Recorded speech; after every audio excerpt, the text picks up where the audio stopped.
What the frig just happened? There we go. What in the heck? No, I'm talking about the ball game. What in the? Oh, I'm on a delay now, so Yeah, it's kind of delayed. that was a strike. Yeah, and it was so delayed, and Bichette was already halfway to second base, thinking it was a walk because he didn't call it.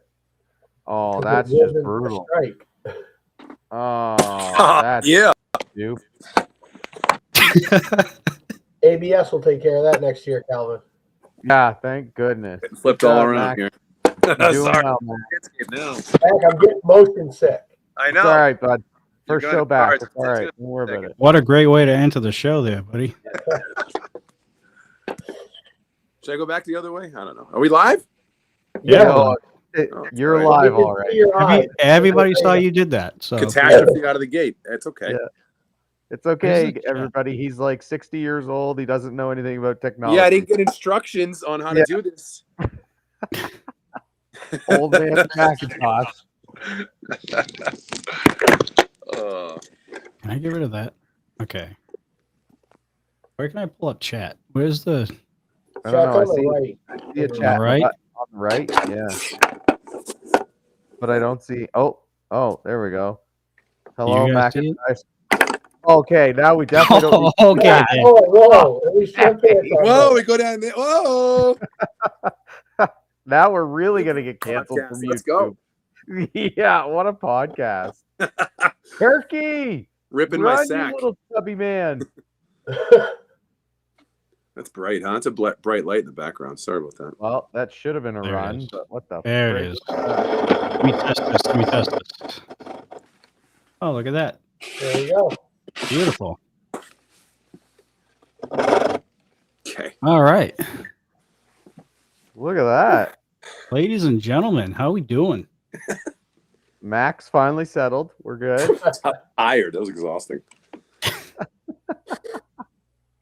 All right. I guess welcome to the return of Rippin' the Rack, ladies and gentlemen. From last week? From last 2 week. weeks ago. ago. 2 weeks 2 ago. weeks ago? No. 2 weeks ago. I am your new host, John Starner. I'll give a brief rundown on who I am. I am like Tim said, a candlepin bowler. I'm a former world champion as well. And I'm here to fill in the reins of the guys who created this show, especially the guy below me, Mr. Brian Athern. What's going Is on, it- everybody? So is this the setup that they actually see, so that you and I are on top and they're on bottom? Yes. Okay, yes. so world champ, sort of world champ, not world champ. I like it. It works. I like it. Yeah. Listen, I always knew you were a top. You've always looked like one. So I love being on top, bud. You Yeah, would buddy. know that. Yeah, you'd be on bottom. Don't you worry. Jesus Christ. Did you send my $100 yet? I did not, but I will. Number I will. one. It's like a $15 American, so we'll be okay. Yeah, you'll be fine. Yeah. All right. I guess we can do some intros here. Let me pull this up real quick because I'm supposed to have a lot of messages that I have to read throughout the course of the show. So, but while I do that, the one below me, he lives way up there on the east coast of Maine. Like I say every Sunday night, he is the one and only Coastal Crusader, Brian Athern. What's going on, everybody? Happy to be back. John, glad you're taking over the show. We're gonna keep going. We got some good topics to talk about tonight. So, ready to go. All right. And I guess we can say the King of the North, from what the name tag says right there. He is everybody's favorite Canadian asshole. He is the one and only Calvin Luckey. I now have my very own mass hole shirt. I'm so excited. You have no idea. I wore it at a league night and everybody looked at me, what the fuck is that? I said, well, it's a mass hole shirt. I got one. And on the bottom right, I haven't come up with anything for you just yet, Mac, but I guess we can call you the asshole of the South. That's right, buddy. Listen, we got a lot of nicknames going on right now. A lot of decimal points, 2.0, the tax man, the singer. Paul's given me a few this past year, but no, I'm happy to be back with you guys. And I tend to throw my opinions out there in the public forum, so why not just speak them out for the world to hear? And you guys can all call me an asshole when you see me in person. Perfect. Wait a minute, is Mac Bowling Elias? What'd you say? Is what?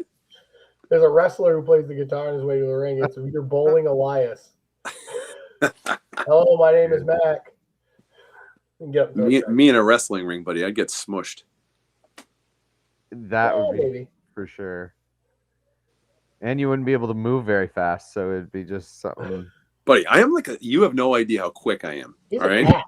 Yeah, like a cat. I'm like a little cat, like a little 45-year-old gray-haired little minx running around. Old minx. All right, who do we have in chat here? We have the official Candlepin Bowling Network guys. We have Nico.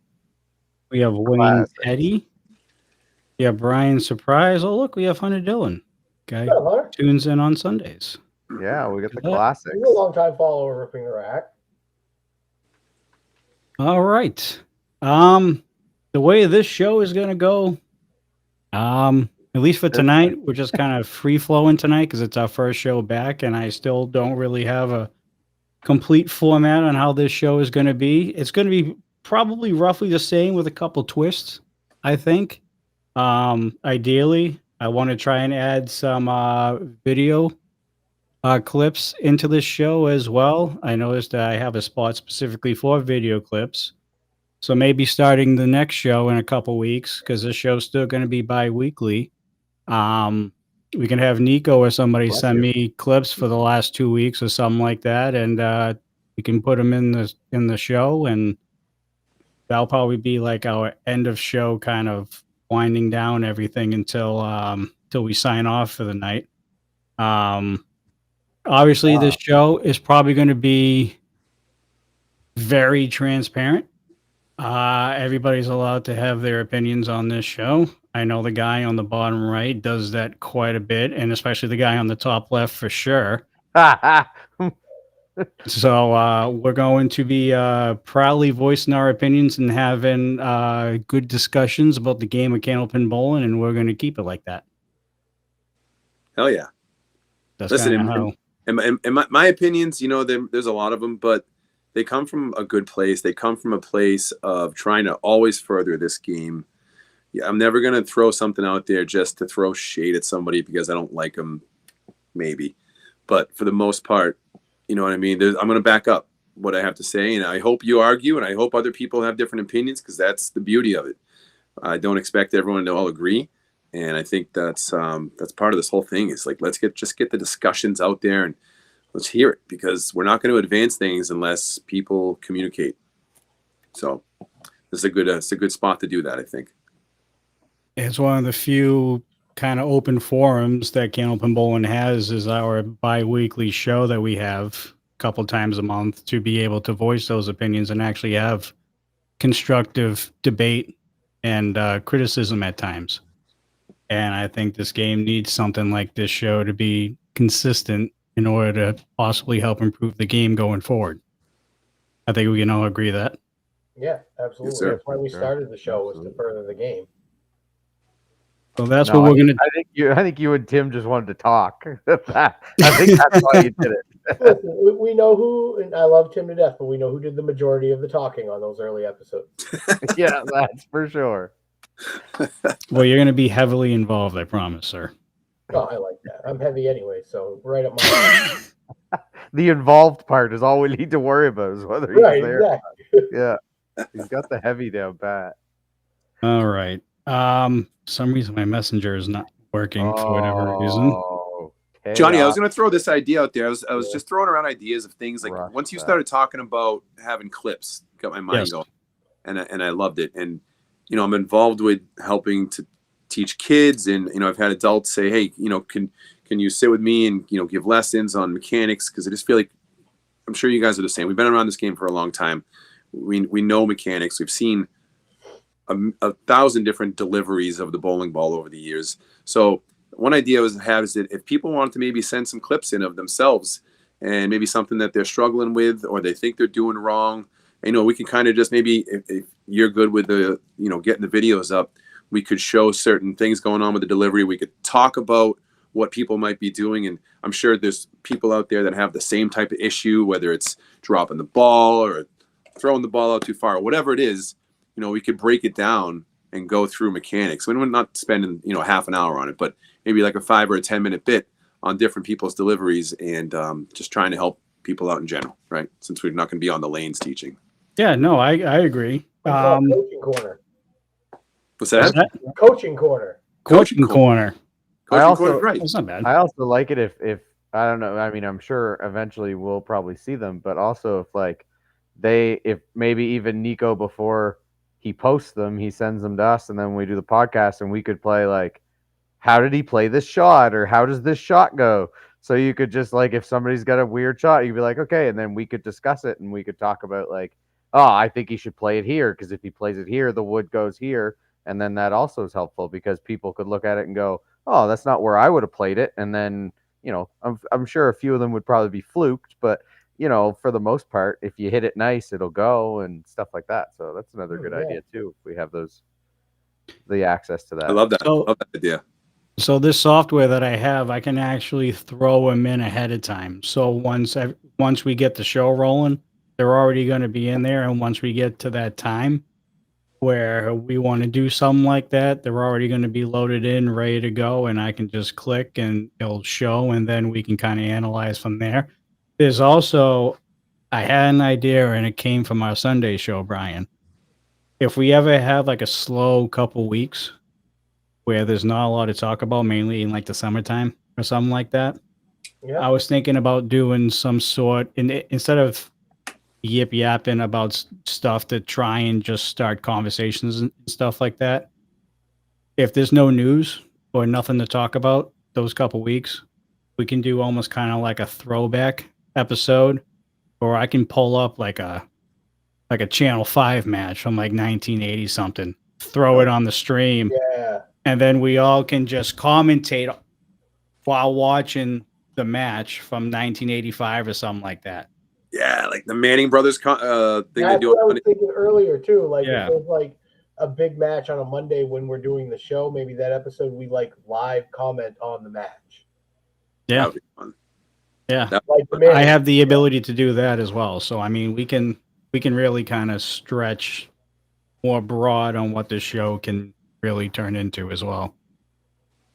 Doesn't have to be 100% about a topic or just ringing off tournaments left and right. Like if it's a really slow couple weeks, why not fill it with us maybe having a beer or two, sitting down and commentating about a 1985 show between Dave Richards and Paul Berger or something like that. You know what I mean? Like, you're in my wheelhouse now, and the stories that will come out of that. I mean, the people now deserve to hear some stories about the people from back then, because exactly. It was outrageous some of the things that happened. Like we are PG compared to back then. Yeah, absolutely. All right. This is already way more exciting than when Tim hosted. No, we don't need that. Max way more engaged already. yeah. Max way more ready to go. We love you, Tim. This show wouldn't be a thing without Tim, so we got to give him a round of applause for starting the show and keeping it going. Yeah, we'll have a memorial. Let's give Tim a little hand. Just a little one. Just a little one.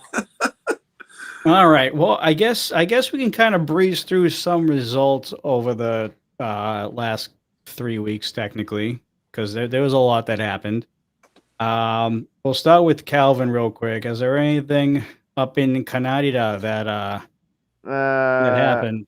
Well, I mean, not much from at least received stuff, but the Moncton Outlaws Worlds team. Oh, I forgot we had a big long chat today. I don't know if I'll be able to find the picture. But we hosted a 9-pin tournament this past Saturday, And oh, there it is. Perfect.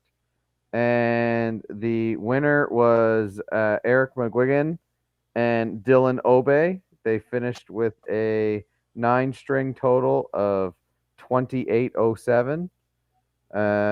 Devin, I believe that's Devin and Chris.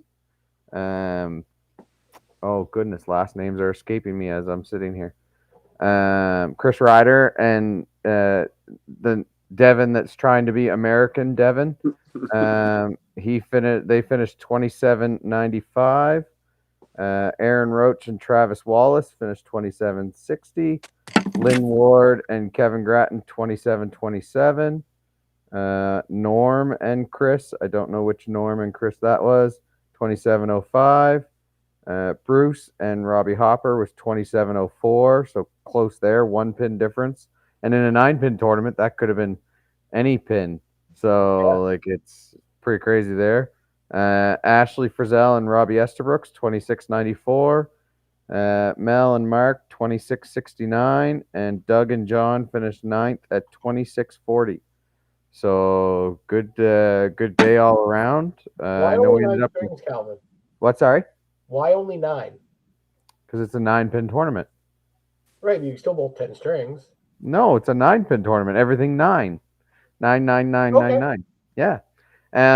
Ended up with 33 teams, so that was pretty good. Just a doubles tournament, so good turnout there. Looking to try to do it like a once a month thing because I know everybody really likes them, and they're always asking me to run another 9-pin tournament. So I'm looking to try to do it once a month. Next one will probably be end of November, and then maybe end of December type area, and work on it through the new year as well, because we're struggling for a lot of kind of in-house tournaments, or we used to have monthly doubles and like bounty tournaments and stuff like that, but nobody really wants to run them anymore. And I have no problem running a 9-pin tournament. It just takes 2 minutes to go up and write down numbers and math and add them up. So I have no problem doing that for people and running 50-50s and stuff like that. So I'm going to try to do that once a month. But other than that, I haven't received any stats. I know there was a couple tournaments that happened in New Glasgow. Don't have any of the winners or anything like that. There was a mixed tournament. I don't know if Ryan Hogan's in the chat. He might have it. He could probably let us know who won, but don't have any of that. Didn't receive anything, but of course, we're back. Somebody may not have known that we're back or anything like that, so didn't send it to me. Or I'll post it and actually go live on Candlepin chat till noontime today. So yeah, noontime. And today. I posted it yesterday. Yeah, so. we're being monitored, so don't want our posts to be out there. So, but yeah, that's about it for Canada. Coming up, I don't think there's much coming, but yeah. Was any of that streamed? No. I listen. I know, and that's a big thing. And I've talked to people because I've talked about possibly doing it at our leagues, and I've talked to people, and I've stated this, and I will continue to state this: we don't have the competitiveness or the competitive atmosphere as much as America does. We don't have, for example, you don't have like Lucky Strike against Academy. You don't have, we don't have Pro Series tournaments. We have guys who throw 70 strings, and we have guys who don't want to be streamed. And so it's tough for me to stream a match. I'd love to do my Thursday triples, but there's few people who don't want to be streamed on that. So it's tough for us to do it. Maybe in bigger mixed tournaments where it's more of a competitive nature, I will try to do that and see if everybody's kind of okay with it. But for now, yeah, it's tough here in Canada to do streaming. That's a bummer. I mean, we have it is, but all the teams you just named, that's a top level elite. But there's a lot more streaming than that going on down here. It doesn't have to be, that level. People still watch. Right. They also don't have great internet in the Great White North. Yeah, I know. Yeah, No. that's the other thing, and our data isn't a great price and all this other stuff, so it's tough sometimes. But yeah, that was Canada.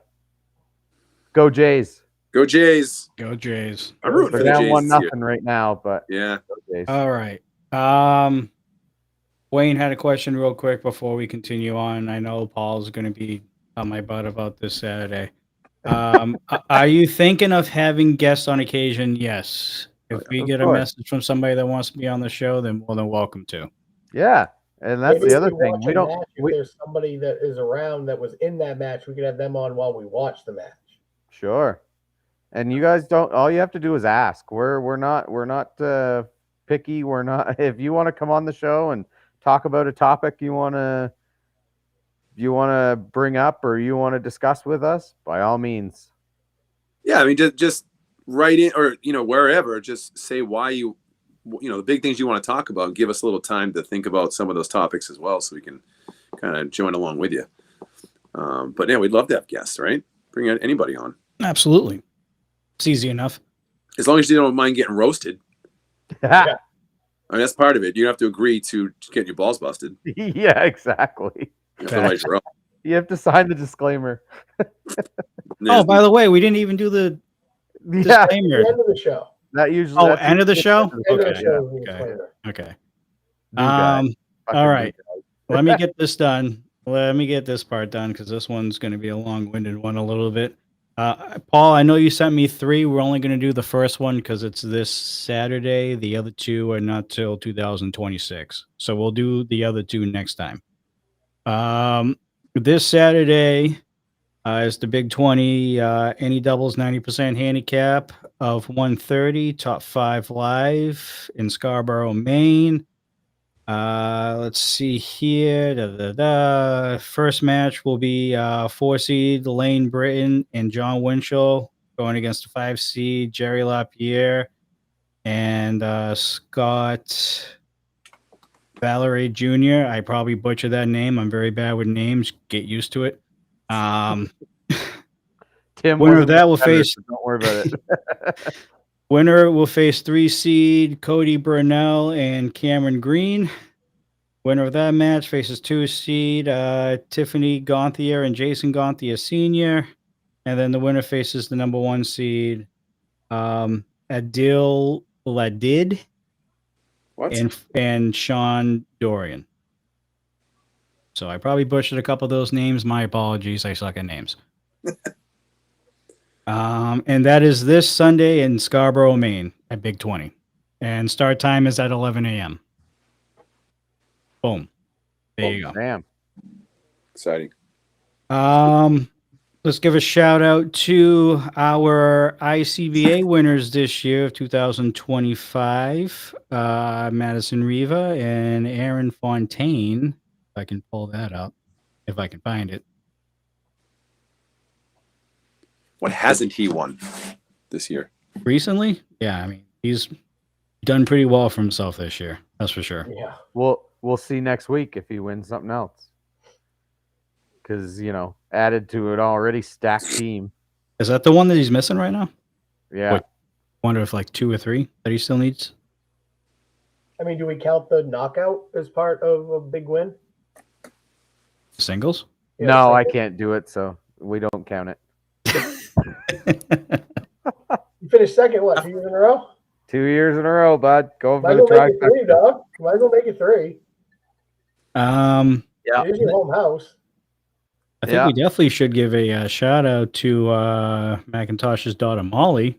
Yeah, heck She yeah. won something this weekend as well. She rocked another Fontaine victory with Molly and Miles Hammond yesterday. That was we'll talk about that at some point here, but that was an electric atmosphere yesterday. And yeah, I mean, props to all of them. They deserved it. They've all bowled great. Yeah, we can talk about that. That was the first CBA event, I believe.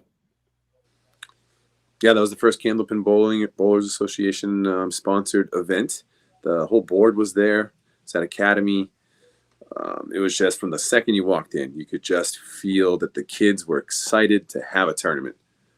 And I mean, I bowled in it. I didn't bowl very well, to be honest with you. I was just looking forward to just watching the rest of the rest of the kids and anybody who qualified bowl. So it was one of those like, yep, get my 3 strings done. Let's go watch some great action between the kids and the pros. All right. And other than that, that's kind of all I have as of right now. I'm sure I'm missing other results from other tournaments, but do you have the results of that? I mean, I can bring it up if you want to run through just like a couple of the if you want to, yeah, because I don't have it yet. That finished here. Just take me a second to bring it up. But guys, if you have results for tournaments that might not be posted in Candlepin chat, just send it to ripintherack@gmail or send it via messenger to the Rip in the Rack Facebook page. It would be a lot easier for me to get through all of this without having to search through Candlepin chat to find it. Brand new here, so give me a couple shows to get my feet wet. But it would be appreciated if you guys can send results to those 2 addresses. We've been trying for 5 years, John. That's a big ask. Listen, we haven't. Maybe it's a new face that might do something. I don't know. We haven't been set up for 4 or 5 years of this. We usually run off the randomness too, so don't worry about it. It's what makes us so special. Yeah, spontaneity. So this tournament that was run yesterday at Academy was kind of like a play on what we did for the Pro Series years ago. It was probably 10 to 15 years ago when we had adults. Everyone bowled individually. Adults qualified based on their scratch, or the pros based on their scratch score, and the kids.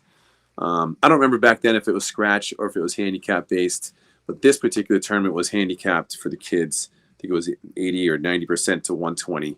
So what they did was they took the pros that made it, and I believe they took the top 8 men and the top 4 women, and that was the 12 pros, and then they matched them up with 2 kids each, and they kind of went like top seed kid, bottom seed kid, and matched them with the 1 seed and so on. I mean, believe me, it's handicap based. It wasn't super important where the kids were placed. You know what I mean? It was that didn't really truly matter. So there were 12. Let's see, at least the 12 pros that made it. I know Aaron Fontaine finished the 1 seed. Josh Daly was the 2 seed. I know they were both over 400. And Bruno DeFeo was right there too. Bruno DeFeo from the 1980s and 90s coming in with a 400 plus. He was vintage yesterday. Good to see him bowl well. It is great to see him bowl well. I'd love to do the match with him and Janet Pock from the old live show on Channel 5 on this show one night. Yeah, we watched that the other night with the kids. It was great. I think Julia Jones may have been the top seed for the women. She bowled great. Also going down the list, we have Dave Godwin, Timmy Douglas, Sonia Rossi, Julia Tavares, another recently former youth bowler turned pro, Coach Aaron St. Cyr, Caitlin Zoiko, Mike Salona, and Dave Barber. The seeding may have been a little bit, I'm not exactly sure. The results they put out didn't show the seedings. They just showed the elimination results. I have to go through a few of the kids, just recognize a few of the kids here and put their names out there. I won't go through every round with the results, but with Aaron Fontaine was my daughter Molly and Miles Hammond. With Josh Daly was Ethan Bugia, character. We all know Jeff and Laurie. Man, he is something else, and he's going to be a force when he gets a little bit older. He's already awesome. He was also with Jude Allen, and then Julia Jones had Soma Hayashi and Zach Susi. Timmy Douglas had Danny Parisi. Oh, excuse me, Paralisi. They're going to kill me for that. And Connor West. And I want to point out something about a few of these kids after I'm done with this list here to show something that I think is pretty important. Bruno had Daniel's brother Olivia Paralisi with Dakota Gadd.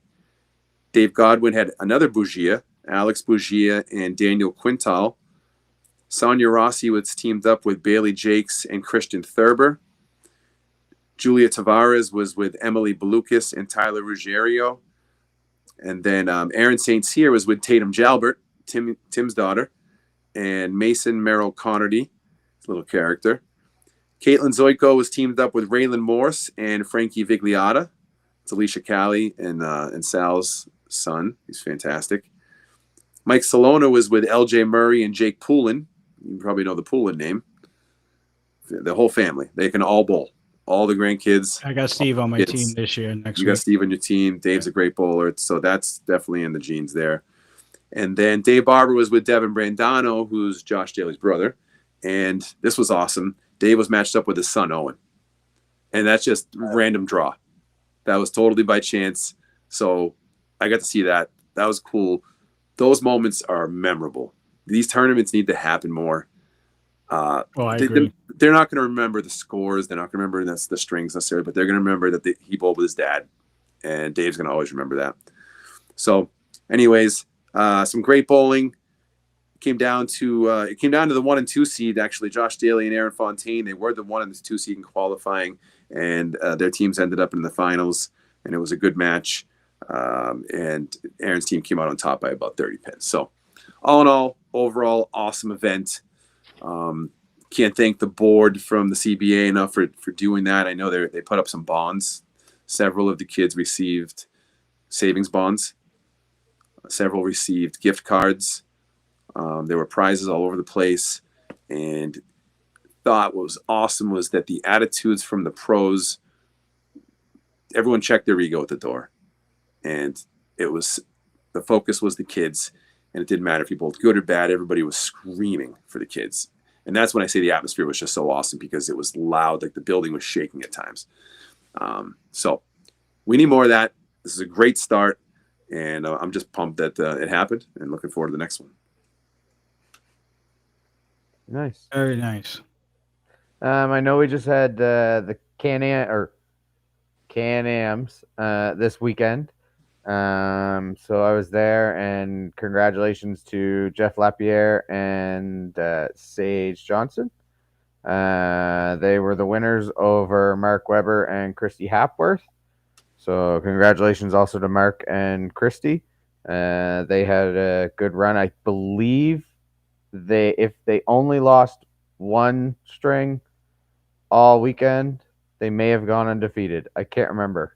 I think they may have lost one. So they lost one string in the entire round robin throughout the weekend.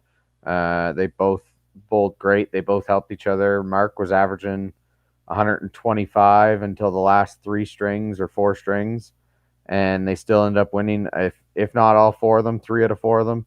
So Christy helped him out when he needed it. So they bowled really well. And Jeff and Sage ended up only with 2 or 3 losses, I think, throughout the whole weekend. So both teams, they were, I think, ranked 3-4 after 2-3 after all the standings. So they ended up in the finals. It was really good. It was a good weekend for how it turned out. Unfortunately, we only ended up getting 39 teams for the weekend. So that's a whole different situation. There's a whole can of worms that goes on there, and that may take up a whole episode at some time. So, but other than that, we can go over that. Yeah. It was a well run. It was well run for what it was. I know high average was Corey Packard. I think it was 126.14, and high average for the women was Amanda Carroll at 119.4. So I don't think anybody posted the bracket or who beat who or whatever, but those were most of the stats there. So good weekend for the Can-Ams. All right. Brian, do you have anything to add? No, not from here. I mean, there's the main money match is coming up Wednesday night. Yeah, I think I've seen that, the 29th. Yeah, it's Wednesday night. I think it's what worked best for everybody involved. I believe it is Carl Witham and JB, Jason Gauthier Jr., and they're taking on the defending champions. I blank on who that is right now. Who? What? Sorry. Who's the defending champs, Calvin? It would have been Nate and yep, Nate and who? Nate and Chris Merrill. Yeah, Nate and Chris Merrill. Yeah. So that'll be live streamed. I think Paul, if he's feeling better, is doing commentary on that for the Candlepin Bowling Network. But that's going to be from 1/7/10 Wednesday night. All right. You want Paul to is switch it? Go ahead. Paul's been going wild. I mean, the amount of matches he's been doing is just out of this world. He did one for me the other day. I think that was the middle match, but he bounced from like, I don't know, somewhere in central Mass up to Exeter 2 hours later, up to Concord, New Hampshire 2 hours later. His voice is going. I mean, he's just an animal. He's just everywhere. It's dedication to the game, man. You appreciate Paul, you know? Yeah. Got to appreciate all the streamers. Got to appreciate Paul. I mean, you could go on and on with the names, but I've come to really, really have a different opinion on most of those guys than I did, I think, when it first started happening. But embrace them all now. Yeah, and it looks like there's going to be a whole crew of streamers going up north of the border next week for our annual Worlds tournament that's coming up. I think Candlepin Corner just posted that their crew is going to be up there as well, along with Candlepin Bowling Network as well. So there's going to be a lot of live stream coverage next week to tune in and watch on YouTube. Good. I need things to watch at work. Hopefully. Hopefully they have enough streaming band or, something that they can with all those people on the Wi-Fi and streaming. So. Yeah, because if not, they're gonna have the people spouting off like just pissed at the world because they can't watch a few boxes. But don't get mad at the streamers. You know they're trying, right? Anybody who's watching, and it's probably going to be frustrating, but just try to have patience because they're trying to get it out. Yeah. Speaking of Worlds, I got some rosters in front of me right now. If you want to list some of these rosters and you want to give your opinions, I know half of us are going up there to compete, so I'm sure the two of us will want our teams to win, but we can have a nice little discussion about what are the other half doing, Johnny? Yeah. Well, what's up? Probably watching Candlepin Bowling Network if I had to take a guess. Candlepin Bowling Network and all the streamers that are going to be there. All right. First thing that I have here is Fenway Academy. Captain Joe Smith, Tim Jalbert, Chris Merrill, Cole Fry, Jason Doucette, Brian Kroll, Dan Allard, Sean McKinley, Devin Cloyd, Evan Ria. We're already in Macintosh's wheelhouse, and I just listed the first team. You did that on purpose, didn't you? No, I didn't. It's literally the first thing that popped up. I mean, a former team of mine, so many good friends on that team. No, I wasn't even talking about that. I was talking about the amount of people. Well, hey. I think you were going to stop. There were so many names you were listing off. Sounds like second place to me. Well, I think there's 11. 1, 2, 3, 4, 5, 6, 7, 8. Oh wait, no, there's 10. I thought 10. It was 11. There's 10. I think they added Devin's probably the only new name I think on that list from this year. Yeah. Fresh out of the kids program at Academy, fantastic bowler, awesome kid. I've known Devin for a long time, his whole family. So I know they're looking to get him some experience up there, and I think this will be his first time being a part of that. So I'm hoping Devin does good things up there. Hopefully Merrill doesn't hit the 3-pin. Academy Lanes, my old team. Mike Machichi, captain. Corey Packard, Nick Norcross, Sean Taylor, Justin Waters, Danny Harris, Charlie Collins, Jack Berrigan going up, Josh Daly, and Aaron Fontaine. Ho hum. Sounds like a washed up team to me. They just added the guy who's won the last 20 tournaments. Yeah.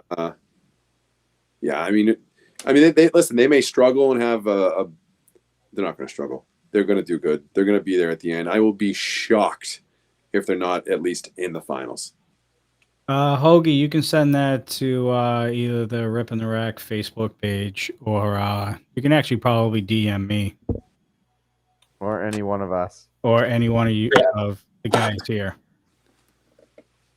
Except for Mac. He can't do two things at once, so don't send it to him. Trying to open my beer. Don't can't even drink beer and talk at the same time. Listen, the only way that team is going to, like the only thing that they could do is hurt themselves, maybe with all wanting to bowl or, fighting over who's going to bowl last. But they're not really like that. You know what I mean? Thing. It's a thing in this tournament, man. Egos get in the way sometimes. Egos do. We've seen it with a lot of main event teams. I mean, they have a good Yep. mix of young guys. Yeah, main event, though, right? They do have a good mix of different ages, so I think they have enough veterans to kind of keep them grounded. You hope. Yo, All right, Central Park Lanes, C- is the captain. Steve Body, Nick Zuffalato, Keith Beaupre, Tyler O'Brien, Tim Susi, Chris Jones, Glenn Gill, Chris Winyards, and Matt Nichols. Glenn Gill going up. Hell yeah. Name from the past right there. Yep.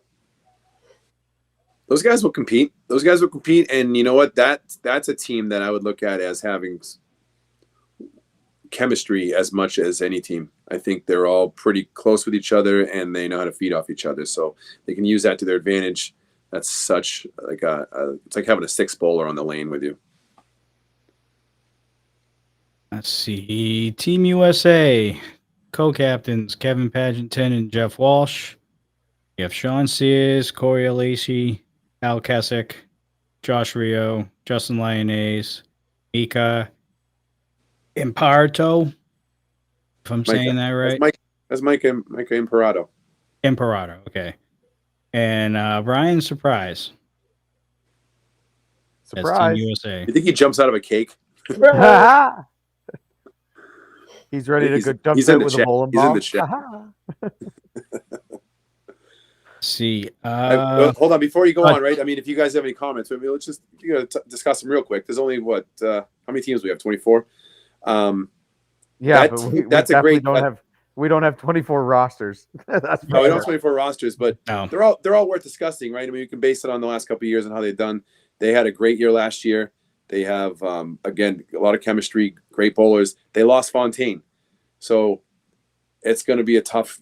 That's going to be a tough replacement, right? It's going to be, if they can get back to where they were last year, I'm sure they would all look at that as a positive thing, right? As a win if they can get to where they were without Aaron. Yeah, for sure. But I mean, they definitely have the capability to do it. I'm not saying that they, for 100%, can compete with any team. Yeah, I bowled with them in Lita, I think in 2021 or 22, whichever the year after COVID it was in Lita. Yeah, and we made the playoffs, and it was just built on chemistry, really. Mm-hmm.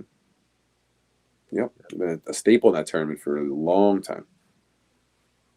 All right, Bassholes, Captain Chuck DeRochers, Troy Fournier, Matt Susi, Jeff Champagne, Nathan Fontaine, Steve Kelly, Cody Fifty, Sean Shattuck, and Tyler Reese.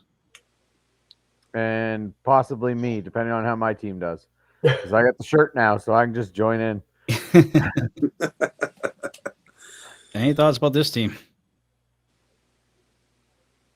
I mean, They're sure. Massholes. They're Massholes. I mean, they're, you know what I mean? I think last year they started out like 24-0. You know what I mean? They'll go on runs, but I think if it goes the other way, they can get caught up in that too. And I think, I forget what the numbers were, but I think it was like some insane run of losses after that 24-0 last year that they were like 26-4. I don't know what it was, but it was bad. That generally is a team that guys, how do I say this? Like the Montreal Expos, like they got a lot of guys will get picked off of the teams over years. Like they get good bowlers, but then after a couple of years, the top bowlers usually end up somewhere else. So, you know what I mean? They're up and down. You know what I mean? Hit or miss every year, it seems. All right. Outlaw Riders. What's up? What the hell's that? What's up? Adam Melanson. Actually, you know what? Go ahead, Calvin. What? Oh, I don't remember half my team. Adam Melanson, Chad Reed, Brandon Romard, Andy Babineau, Robbie Hopper, Davey Somerton, myself, and a young kid who I don't want to talk him up too much because he is a pain in my ass. But if you get to watch him and if he's, of course it always takes if you're in the zone, but Grady Wood was a phenomenal youth bowler. had left it for a few years, and he's just getting back into it. And last year he was, I think, second high average at our men's provincials at 123, and that's for like a week long tournament. So he's a young kid. He's firepower. I I don't like to talk people up, but he's like a right-handed Josh Daly. He chucks ball hard, and if he's in the pocket, it's explosive.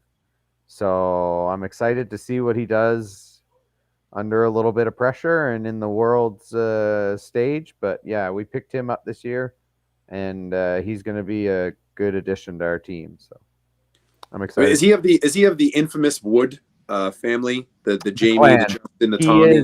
He is the son of Justin Wood. Justin Wood, man. Yes. Yeah. Well, that roster sounds fantastic. I love a lot of the guys in the team, but it sounds like 3 ER visits and a broken hand. Yeah. So not hand, but just finger. But if you can stay away from Vodka Thursday, they'll be okay. No. You got to deal. You got to go with Vodka Thursday. No. There's no getting away from that. It's a staple of the team. So it's got to be yeah. Yeah, I wasn't really talking. Not necessarily you. I mean, I know you messed up, but you got another little middle-aged, beautiful, redheaded son of a bitch who loves to drink IPAs with me, Davey Somerton on that roster. So Davey Somerton. Who knows? I watched his match against A+ in 2007. If we can get that guy back, I'll be pretty happy. Hey, let's stream that match because we could talk for hours about that match. Oh, I watched it the other day, and I can't remember who was telling me about it, but they just said, I've never seen a match where two teams just buried the pocket almost every ball. And it was crazy. Yeah, that's a good match to watch for sure. All right. Thank you, Wayne. Appreciate it. Kingswood Bulletproof. They suck. We can move on. Fair enough. Drywall Concepts. So hold on. Is that Jamie Boyle? Is he yeah. I love him. Yeah. Corey Jones, Corey Smith, Jamie Boyle, Justin Jones, Devin Brooks, Sean Do-Right, Travis Wallace, Chris McGrady, Chris Ryder, and Matt Cormier. They have some history. Hold on. If we have the right draw, can we please have Barrington Bull McGrady? Because I want to see how long the block. No, we'll never get out of there. Who'd you say, Barrington? Jack? Yeah, Jack Bull McGrady. Next to Corey. Yeah, that'd be great. Yeah, next to Corey and Justin Corcoran swinging his arm. 70. Oh my God! 1 year in the knockout because it's threes to a lane, right? I drew with McGrady and Mark Gregory, and I was third. So you had time to go have a beer, finish it, and then go get another beer in the lineup. Nice. Man. All right, Drywall Concepts. Captain Mark Carrier, Mark Weber, Jeff LaPierre, Austin Barnes, Kai Hunt, Kobe Carrier, Matt Huff, Richard Beveridge, Mike Nardone, and Jason Gonthia Jr. I don't think JB is going. Congratulations, by the way, to JB and Jenna. They just had a kid, little boy. Oh, congratulations. baby came out. The key to that team, in my opinion, is Kai. If Kai is on fire, he's insane. And he's young and he can bowl every string. So if Kai gets in a groove, they're going to gel real quick.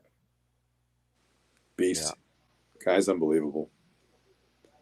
All right, Harry's All-Stars. Brian Fournier, the captain.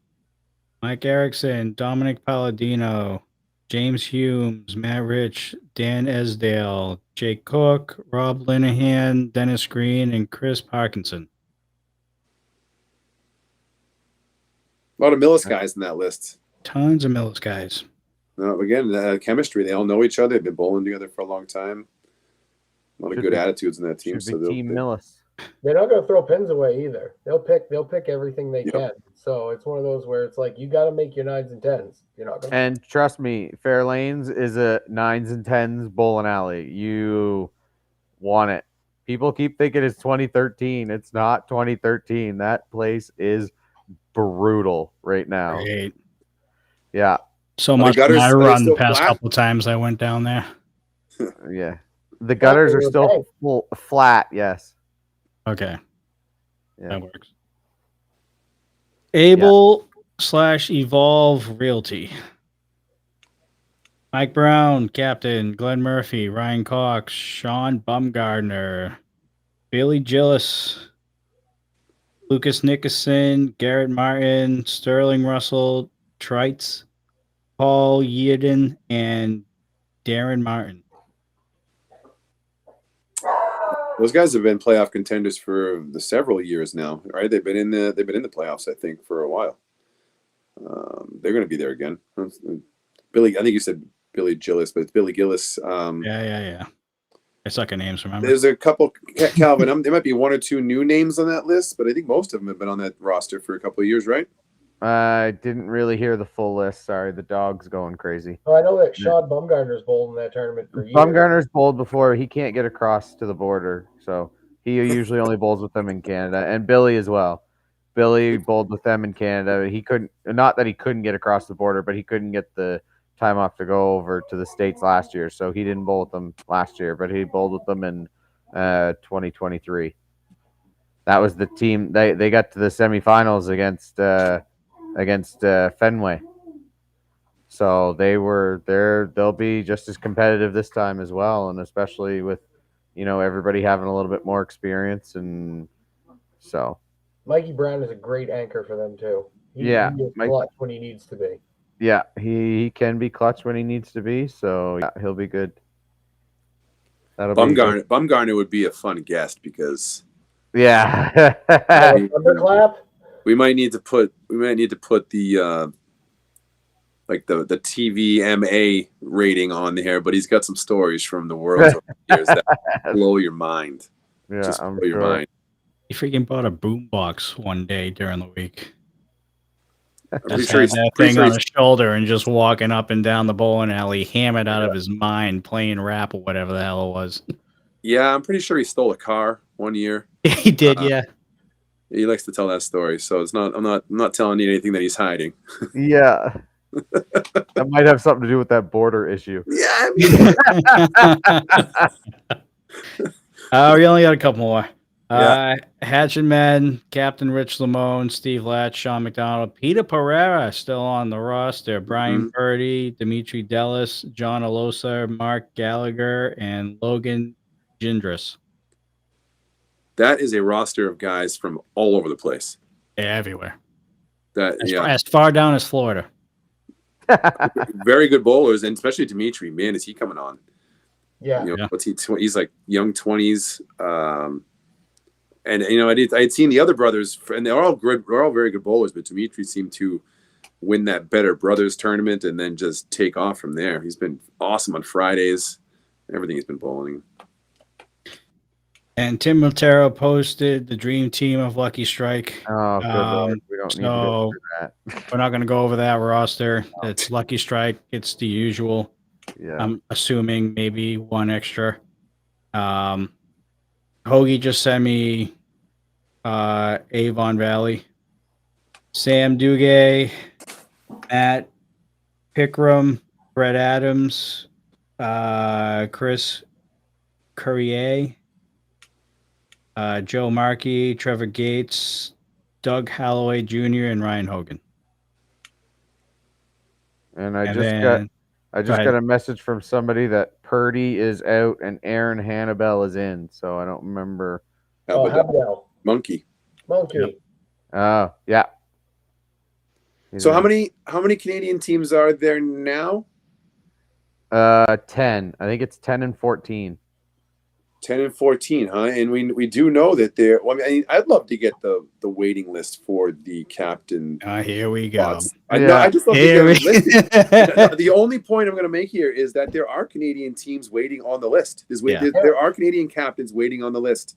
So, But it was established when we couldn't get to 12 and 12 that the official way it's going to go is that if a team drops out, it's first goes to the Canadian wait list, and if that person doesn't want to take it, then it goes to the next. Like it goes Canadians first, and then if no Canadians want to take it over, the Americans get the franchise. You mean dropout / relegated? Yeah, no, I agree. Sure. If it comes to a relegation type thing, sure.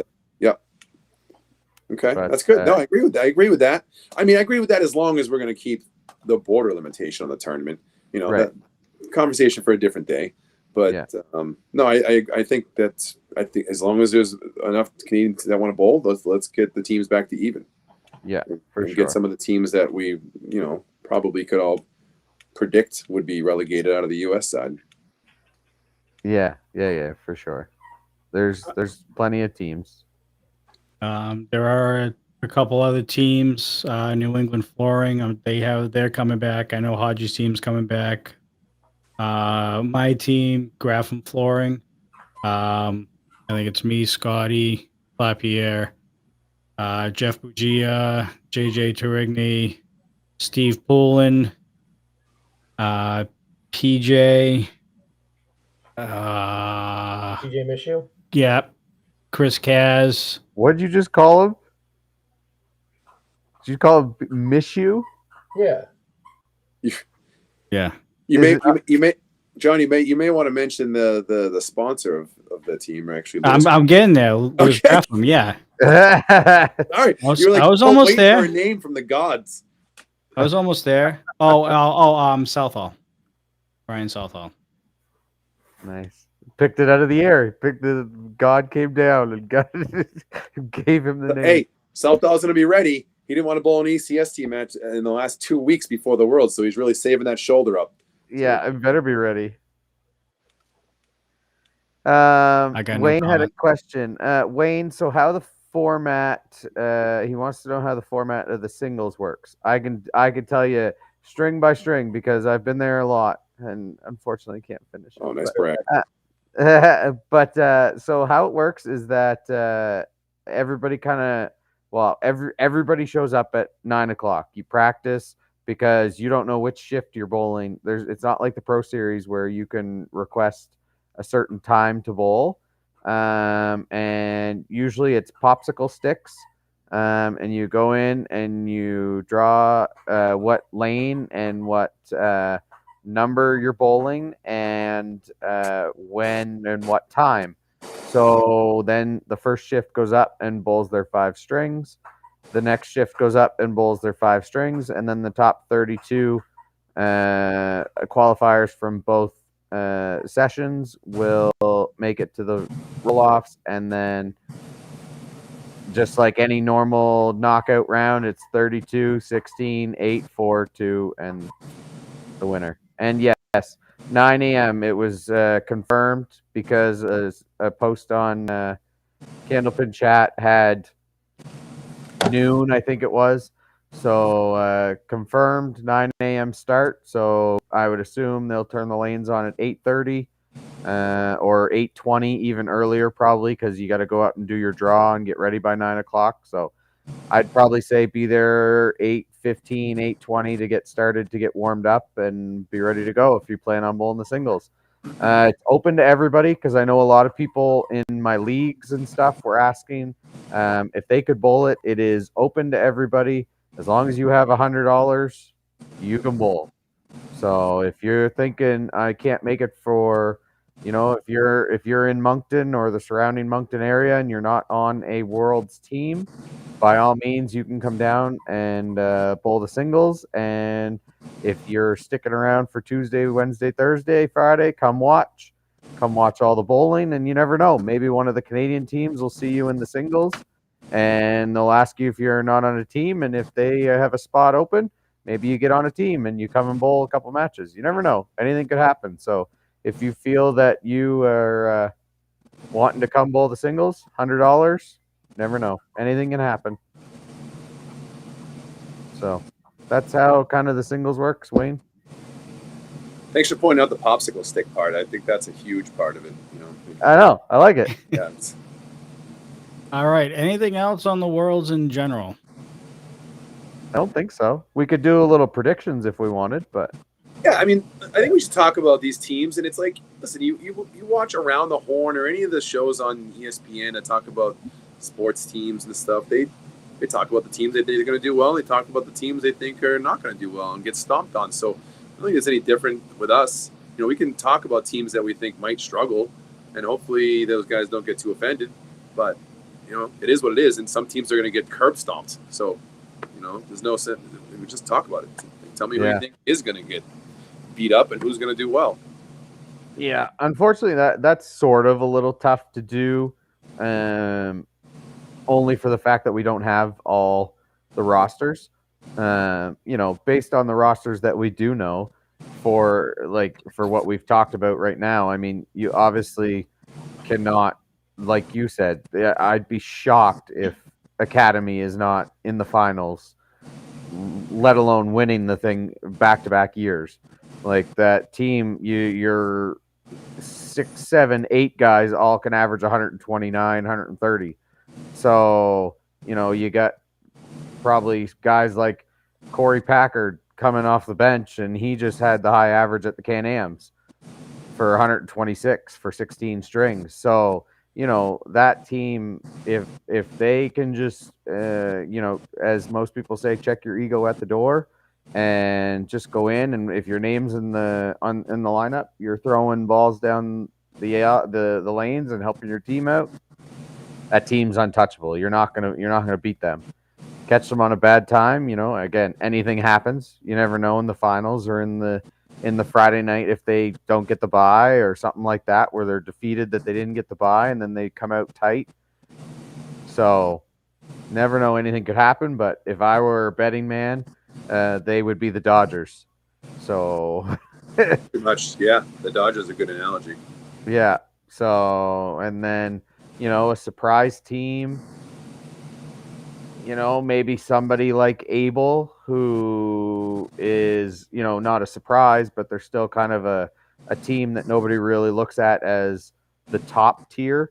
But again, they got to the semifinals last time it was in Moncton. They got Billy back, and if Billy can perform the way he did 2 years ago, averaging 125, 126, and carrying that team through the playoffs, and that way, you know, not that it's, you know, again, you know, you talk about how we can talk down to people, but not that Mike isn't a big anchor bowler, but I find Mike a better leadoff bowler. I find he's more explosive and he's more get everybody pumped up and ready to go. And then you got guys like, you know, Ryan Cox in the 3-4 hole, and you got Bumgarner who can throw you anything, and you got those extra little filler guys. Like, that team can get hot in a hurry. So one of those teams like that, it's kind of a surprise team that may. It always depends on the draw, though. Exactly, and that's the biggest thing. Like, you know, there's always one division that's really tough, and if you're in that one tough division, you could have, like, I mean, not that they were a tough team by any means, but Lucky Strike 2023 didn't make the playoffs, and that was one of those. They didn't bowl well to get there, but still, Lucky Strike didn't make the playoffs in 2023. So any division could be tough, where it's, you never know what could happen, right? So yeah, we got a question over here. Yeah. From Candlepin Bowling Network: is pace of play going to be changed to go at your own pace? If they talk about it at the captain's meeting, it very well could be. Well, it's not a rule though. So what do you mean changed? Like, changed from what? The only rule that's ever been stated is if both bowlers are ready to go at the same time, the bowler on the right has the right of way. But it's not even a rule. It's not a rule. It's just a courtesy. It's just a courtesy. So I think the bowlers just need to take it upon themselves to do the right thing here and listen to this show and start to bowl faster.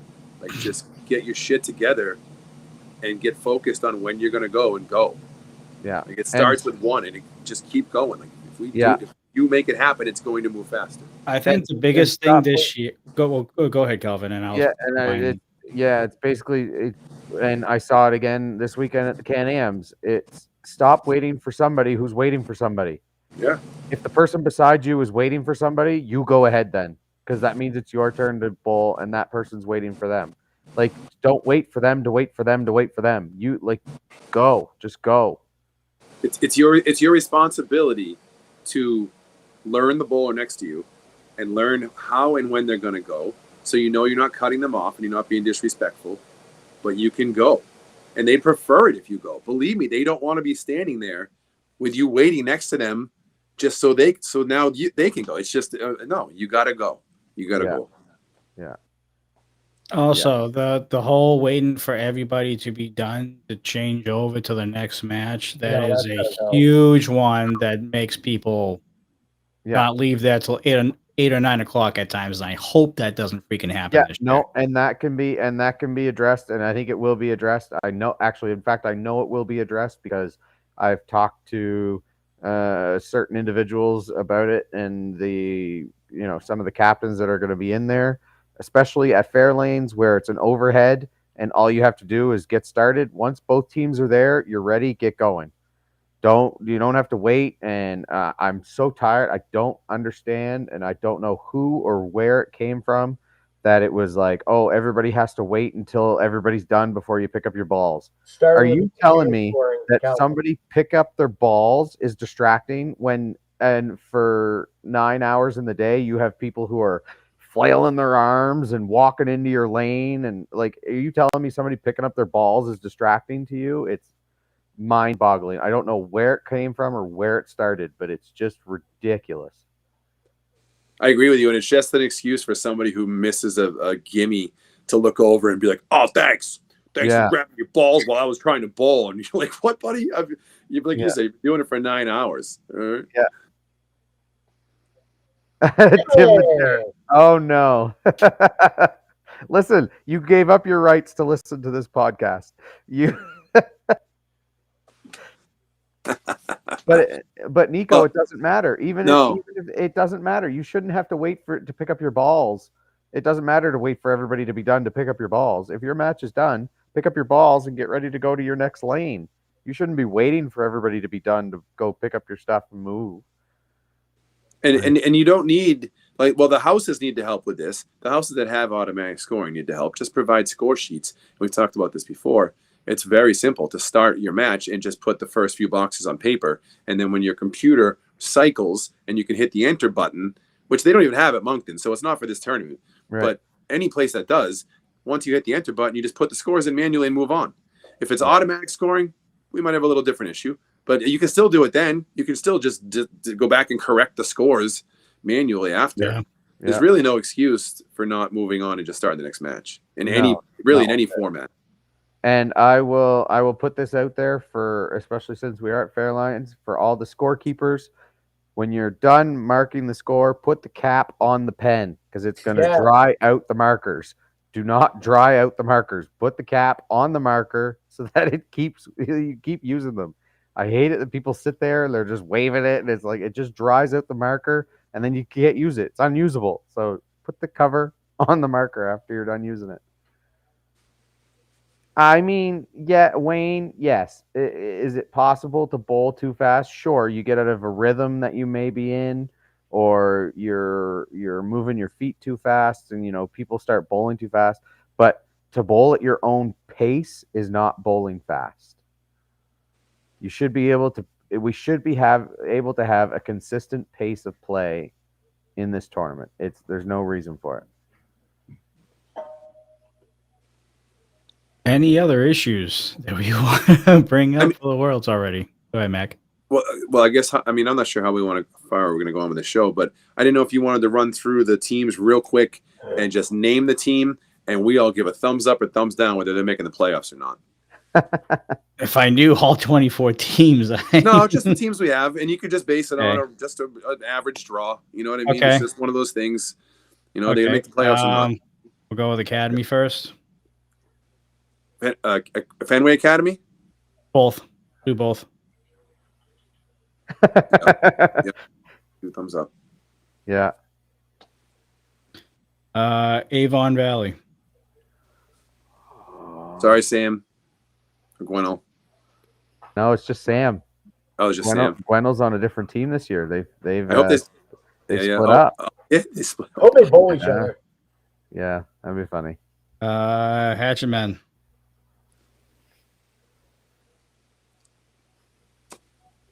Depending on draw, they might. You never know. But oh, we forgot about Maria Subs, Captain John Zappi, Craig Holberg, Bobby Witt, John Winchell, Sean Baker, Brian Mayer, Aaron Spiller, Brian Fuller Jr., Tim Douglas, and Scott Douglas. I'm sorry. I'm like, prediction. It's only a prediction. It doesn't mean I don't think they're great bowlers. It's not a prediction. It's a spoiler. I'm like, I'm on the fence. They've got a lot of questions on that team. So whether they're gonna perform. I'm going like this because it depends on the draw. Yeah, depends on the draw, I think. Listen, I don't think I agree with the fact that you can even give a sideways thumb. You either put the thumb up or down. But again, it's one. That's what I'm saying. It's one of those things. Like Avon Valley again. I would give them a thumbs up. But if they get in a bad draw, I don't know that they can compete with those big teams. So, did Academy Central Park. I think they're going to surprise people this year, and I'm going up. I'm going up with those guys. Wow. On a limb. On the limb. Going out on a lamb. We'll get Grapham Flooring. That's your team?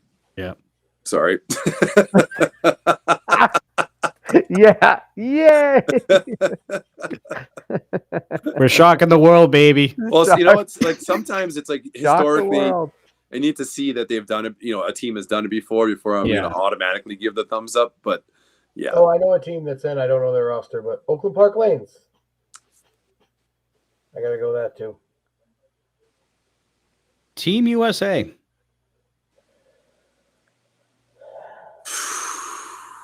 They still got that big tubby guy anchor. Then definitely. It's a tough one. I think they had a good draw last year.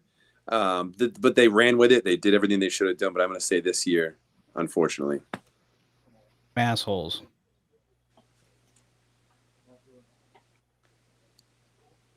Whoa, there we go. Oh, that's going to be a shocker as well. We're going to have to go back to see how many. Well, no, this is like more the shocker. Yeah. But we're going to have to go back. We're going to have to go back and count these thumbs and see how we did after. We got the VOD. Be all right. Outlaw Rides. Nico's clipping it. That's Calvin's team? Yeah. Yeah. I mean, if they can stay out of the emergency room, yeah. Hey, they didn't need me when I was in the emergency room. We had the playoffs anyways, so don't worry about it. Kingswood Bulletproof. Because it's in Canada. They're aging. All right. A lot of them are aging. They do have some new names, but I do think they have what it takes. It's kind of in their blood. I think they're in. Drywall Concepts. Oh, I think it'll depend on the draw. Oh, boy. No sideways thumb. I know this was my team. I just got yelled at for it. This is my team from last year. I think they're going to be okay. Okay. Harry's All Stars. That's okay. Sorry. I forgot. Harry's All Stars has changed over the years. All right. I mean, it has. For a long time, they were a staple in the playoffs. So it has. Yeah, we'll see how they do. They might shock the world as well. Yeah. These are just predictions. This does not mean, to clear, this does not mean I hope anyone does or doesn't make the playoffs. It's just what do not get butt hurt. We are just giving out predictions. Yeah. A+. Has there been a year that they have missed it anytime recent? I mean, no, really? And the only time they missed Saturday was 2015. Jesus, what a run.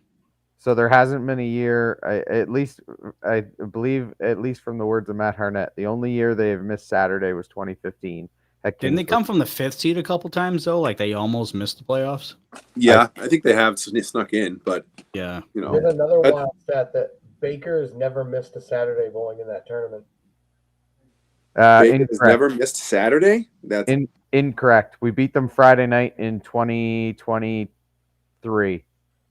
At Moncton. We beat them Friday night, and then we ended up losing to Kingswood. Wait a minute. And then Baker also... Baker you said he didn't ever miss a Saturday. Yeah, you said Saturday. I thought it might have been that, but maybe it's the playoff. Maybe it was the playoffs then. Yeah. But still, as many years he's bowled in that tournament, he's made the playoffs every year. Yeah, for sure.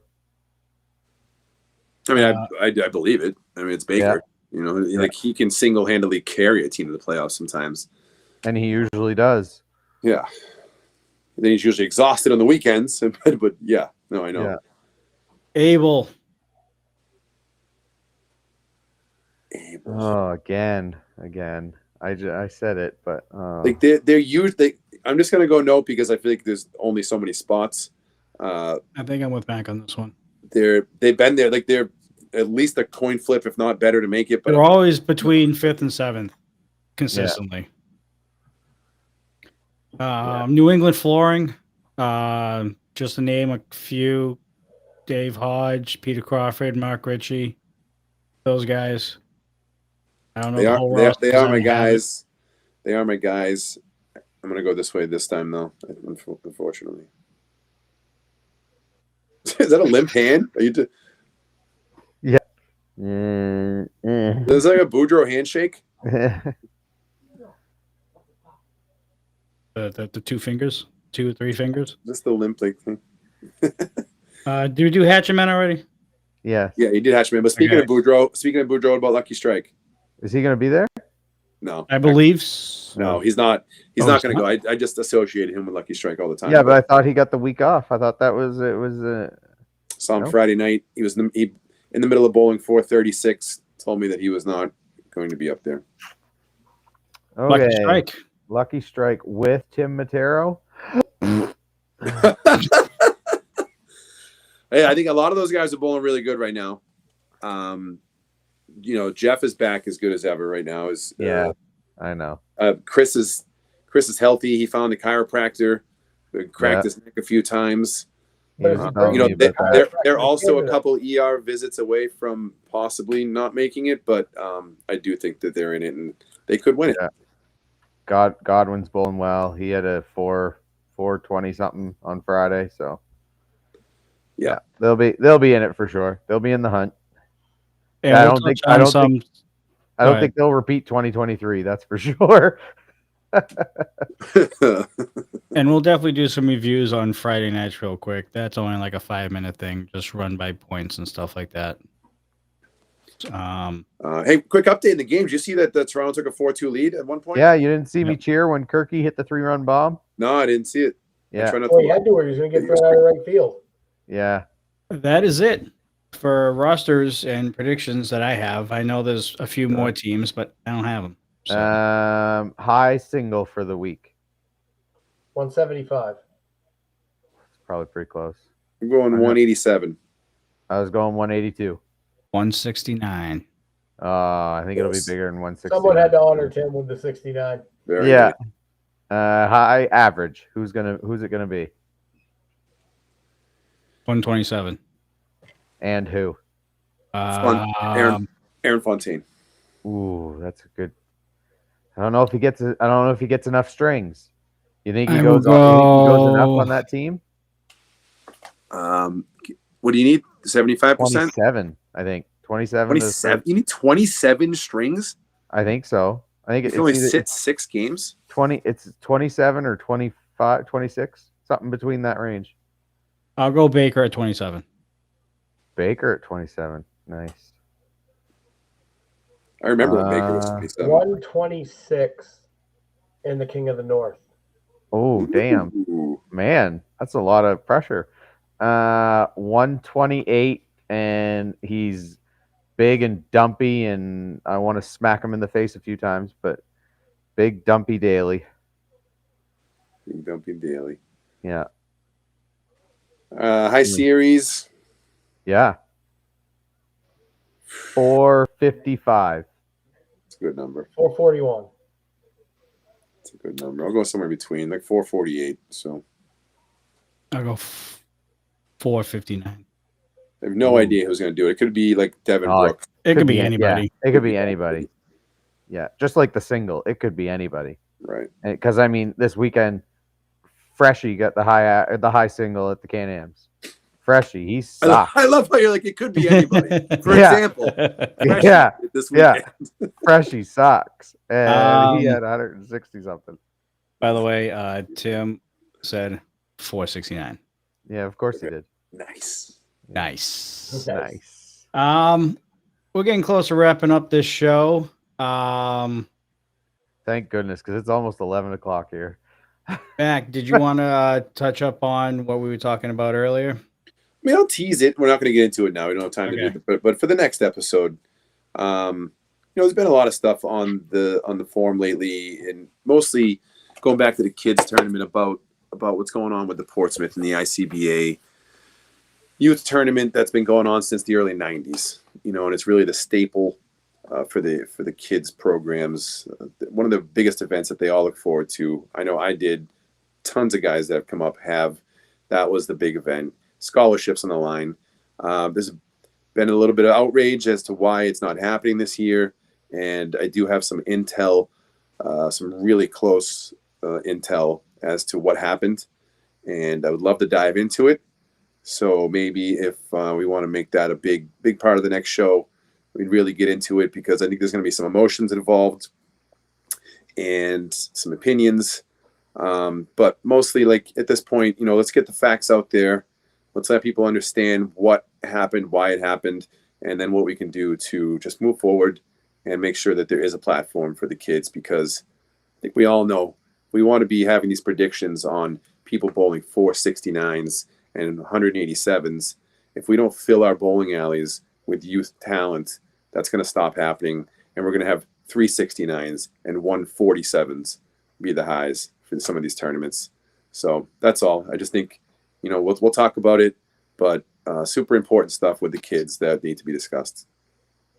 And we'll do that. We will actually forego a lot of the other stuff that we typically do specifically for next episode. We'll probably review a little bit on the Worlds, just quick results and stuff like that, but we'll strictly keep it one half review of the Worlds, and the other half will be dedicated for the whole situation with the youth and the ICBA and stuff like that. We might as well call you an undercover journalist too. We might as well give you that moniker as well. He's got the name for it, Mac. Mac from Channel 6. I like that. Yeah. The Adam Schefter of the bowl. Perfect. There you go. Right. Yep. That works. Yeah. No, that's. So just before we go, we already have an angry listener. I won't name them, but he knows who he is and he's listening. We did not go over our feelings towards Kingswood, whether if they're going to. Yes, we voted whether they'd make the playoffs or not, but we didn't go over anything about them. So this person would like to hear our thoughts on how Kingswood is going to do at the Worlds. Specifically, we did Kingswood. No, we didn't talk about them. I said they sucked, and then we voted, and then we moved on. We didn't really talk about them. Okay, well, I mean, we have a minute, Calvin. Yeah, we have a minute. Yeah, you know what? I mean, as they, they have four multiple-time world champions, one singular world champion on the team. If you have Matt Cormier of old, you're definitely hard to beat. If you have Matt Cormier who thinks he can walk into a bowling alley and still compete at this level without throwing a ball in 7 or 8 months, well, could be a struggle, because how do you not have a Matt Cormier in your lineup? So, definitely a playoff team for sure. I think Jonesy's the dark horse in that team, honestly. If Corey's bowling good, they're in good shape. I don't think Corey Jones will touch the lineup. I don't think he runs the lineup, so I don't know that he will put himself. I would love to see him put himself in the lineup, because I've seen the guy bowl, the playoffs at Can-Ams. I watched him throw a triple, and then the next string threw a double, and he ran it right to the finals. And if he had have been able to hit a nine pin drop, he'd have beat Josh Daly, and they would have won Can-Ams. So I would love to see him put himself in the lineup, but I don't think he would have the confidence enough to do it. But yeah, and you have Corey Smith down anchor. You have Devin Brooks, a little fireball. He throws hard. Sean Doothright, he's bold. He's bowled fair lanes plenty of times, and if he gets on a roll, he's hot. So, that team's deadly. That team's tough. Yeah. I mean, they have like half of the old core. It seems like from the Kingswood team that for a while the American teams loved to hate, and it was because they just had a lot of personality. They did well, so when you have that, you become a public enemy for all the teams that can't beat you, right?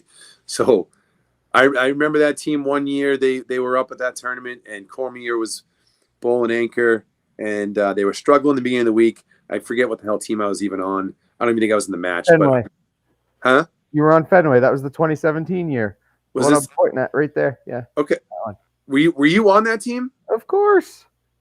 I remember. Okay, so I think you lost 8 to us, and I remember Cormier and Jamie and all of you guys wanted to kill each other, talking about who was going to bowl anchor, and just like shit was hitting the fan. But I'm pretty sure you might not have lost another game the rest of the week, or like you didn't lose another match, and then you guys won the tournament, didn't you? Yeah, 2017. That was the year you won the tournament. So, I remember us looking at each other, kind of smiling, like, "Yeah, we got them down." Like, look at these guys; they are unraveling on the spot, and it was glorious until you took the lanes again. Yeah. Then it was so it doesn't matter. You know what I mean? It was almost like it didn't matter. You guys could have punched each other in the face, and then the next day you came back and decided you're going to go win the tournament. So, I think they're unpredictable. And they just have ice in their veins. So I think they could that's a team that could win the thing. You know what I mean? Like they could win it. I'm not saying they're going to win it, but if I had to pick 7 or 8 teams that could win it, they're definitely in my list. For sure. There you go, listener. Just for you. All right, and with that, we're going to wrap up the show. I think we run a little bit later than you guys typically go. So we'll try and minimize that as we go. Oh yeah. So if the Jays games are on, I'm good. I mean, I'm up till midnight anyways, but all right. For everybody watching on YouTube, if you don't mind hitting that like button below. It'll help with the algorithm, get more eyes on Candlepin Bowling and the show in general. So that'd be greatly appreciated. Next show is slated for November 10th, which will be the Monday after Worlds, unless you guys want to do it a week later because we're just getting back from Worlds at that point. It's completely up to you. No, it's really up to you. It just be me and you, Starner. Yeah, just you guys. Yeah, that's true.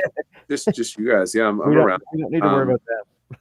I will say to the listeners, send in your ideas. I mean, we talked about, do we have an agenda for the show? We really don't. A lot of the great ideas. We try not to be honest. No, that's what I mean. But a lot of the great ideas will come from you guys.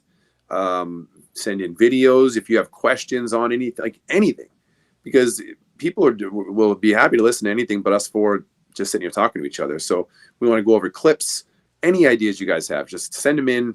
Worst case that'll happen is just we'll ignore it and move on to the next thing. Yes. If you're good at clipping online, clip whatever crazy shot or whatever moment or whatever funny happens in Candlepin Bowling. Send it my way, again, either at ripintherack@gmail.com or on Rippin' the Rack Facebook page. Just send me a DM there. We can do it. We have the capability to do it now.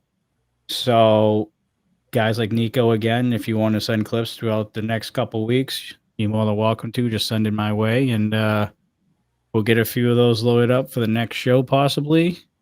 We just kind of talked about the topics that we're going to be talking about on the 10th.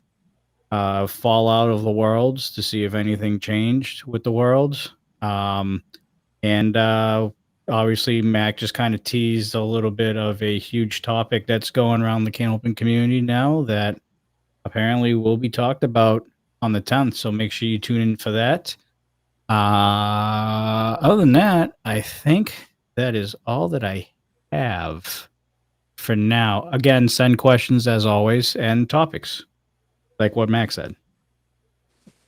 So, other than that, Brian, Oh, yeah. Disclaimer in. It's your time. Your time to shine, baby.